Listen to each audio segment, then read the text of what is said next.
जेरैबायदि जोंनि बिटिआरनि सुक्तियाव जेफोर दफाफ्रा जोंहा मावफुंजानांगौमोन दिनै बेफोरो दिनैसिमहालागै मावफुंजायाखै। नैबेसो सम गोबां रोखोमनि राजनितिक दोलोफोरा जोंनि एनडिएफबिनि इसुखौ लानानै जोंखौ माने अननाय देखायफ्लानानै जोंनि आदाय खालामनो नागिरनायखौ जों नुनो मोनो। गोनांथार मेसेजखौ हरनो थाखाय दिनै जोङो नोंथांमोननि बे चेनेलखौ लेंबोनानै नोंथांमोननि चेनेलनि गेजेरजोंनो जोङो जोंनि NDFB एक्स NDFB बा बारग' NDFB गासैबो आफादनो फोरमायहरनो थाखाय जों बाव मोनसे जिरायनाय हाबाफारि लानाय जादों। दा बेनिखायनो गिबियाव जोंनि लेंहरनाय बायदिनो नोंथांमोन सफैनायनि थाखाय नोंथांमोननिसिमबो गोजोननाय जासिनाय थाबाय आरो लोगोसे नोंथांमोननि चेनेलखौ नायग्रा साफ्रोमबो बर' रायजो राजाखौ बेलासि समनि अननाय आरो सिबिनायखौ जासिग्रोनाय थाबाय। जे दिनै NDFB एक्स NDFB आफादा फैगौ 21 अक्ट'बरावहाय नैथि फाउन्डेसन डे अबजारभेशन अफ NDFB एक्स NDFBनि मोनसे हाबाफारि लानाय जादों।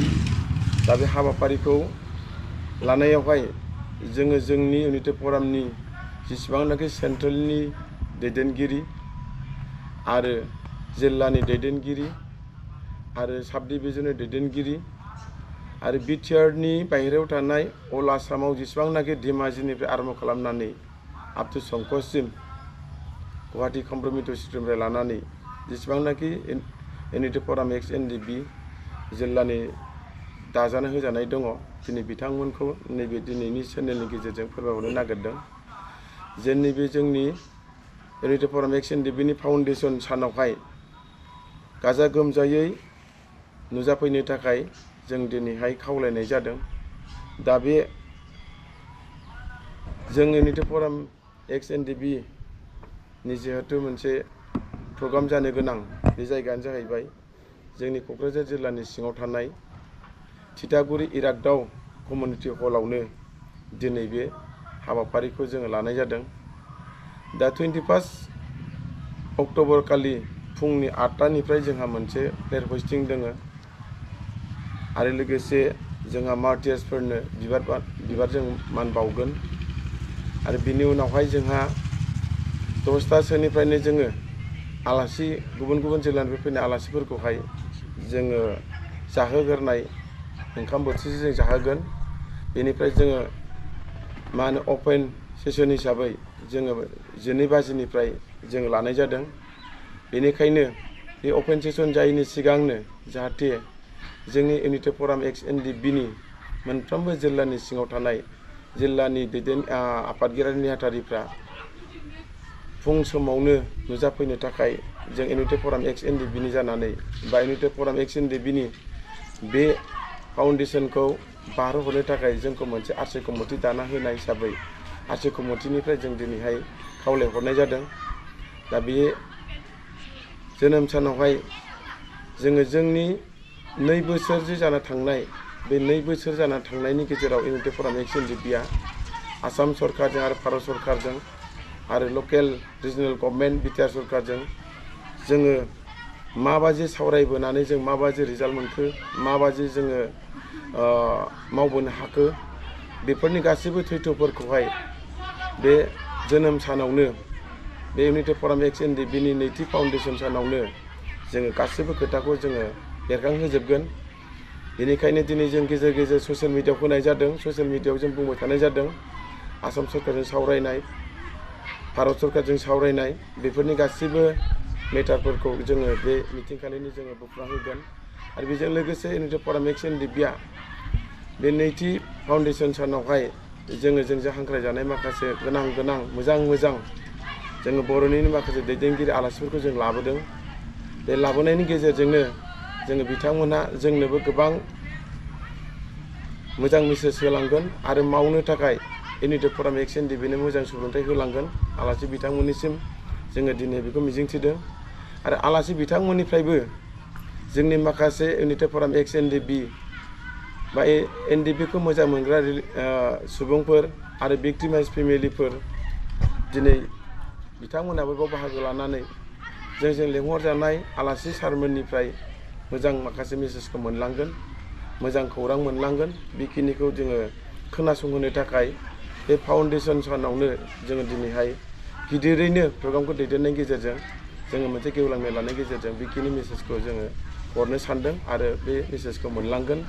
बेनिखायनो इउनाइटेड फराम एक्स एनडिएफबिनि जेसेबांनाखि बारग' एनडिएफबिफोर दङ, आसामाव थानाय खना खनला, बिटिआरआव थानाय खना खनला गासैबो लिडार आरो केडार्स बयबो बाव बाहागो लाफैनो थाखाय इउनाइटेड फराम एक्स एनडिएफबिनि जानानै आरसि कमिटिनि जानानै बेवहाय जोङो कनभेनर बिथां बिनाय सार दङ आरो कनभेनर जा बिथां मोनाबिलि फंबाय दङ आरो आं चिफ कनभेनर हिसाबै जोङो दिनै बाव जयैनो दिनै बाव मोनसे प्रेस मिट लानायनि गेजेरजों जोङो बारग' एनडिएफबिफोरखौहाय जोंनि समस्याखौ मावलांनायाव जों बयबो सहाय मदद होलायनांगौनि थाखाय जों दिनै नैबे चेनेलनि गेजेरजों खावलायदों जाहाथे नोंथांमोना बाव बाहागो लाफैगोन बेखौ जों मिजिंथिबाय आरो बेखिनिखौनो दिनै जोङो बेवहाय प्रेस मिट लानानै फोरमायहरनो होननानै दिनै जोङो थांखि लानाय जादों।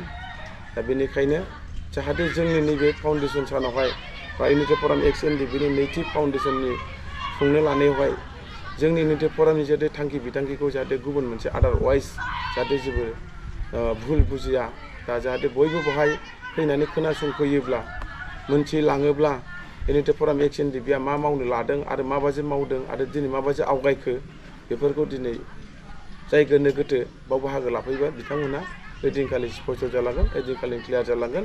ओइदिनखालिनिफ्रायनो बयबो गोनो गोथो थानाय जोंनि एक्स एनडिएफबिनि मानसिफ्रा जथेस्थ' जोंखौ मदद होगोन आरो सापर्ट खालामगोन आरो इयुनाव जों ज' ज' थांनानै जोंनि फाउन्डार मानगोनां प्रेसिडेन्ट रन्जन दैमारि सासे सिगनेटरि हिसाबै सारमोननि सिन्था धारनाखौ जाहाथे ओइदिनखालिनो गासैबो खोथाफोर क्लियार जालांगोन आरो 56 सेन्ट्रेल जेलाव थानाय बिथांमोननि सोमोन्दै जों दिनै मा मा मावलांखो बेफोरनि बिखयैबो सोरबा गोनो गोथो जानायफ्रा बेयाव फैयोब्लानो मोनथिलांगोन, स्पष्ट जालांगोन, बेखौ मोनथिनो थाखाय फैनो हागोन।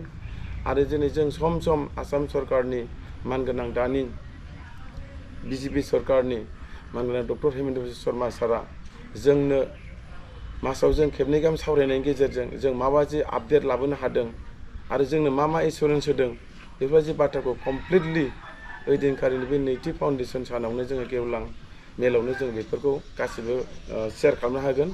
बेनिखायनो बेफोरखौहाय मोनथिनो थाखाय बयबो जाहाथे फैयो, बाहागो लाफैयो खावलायबाय।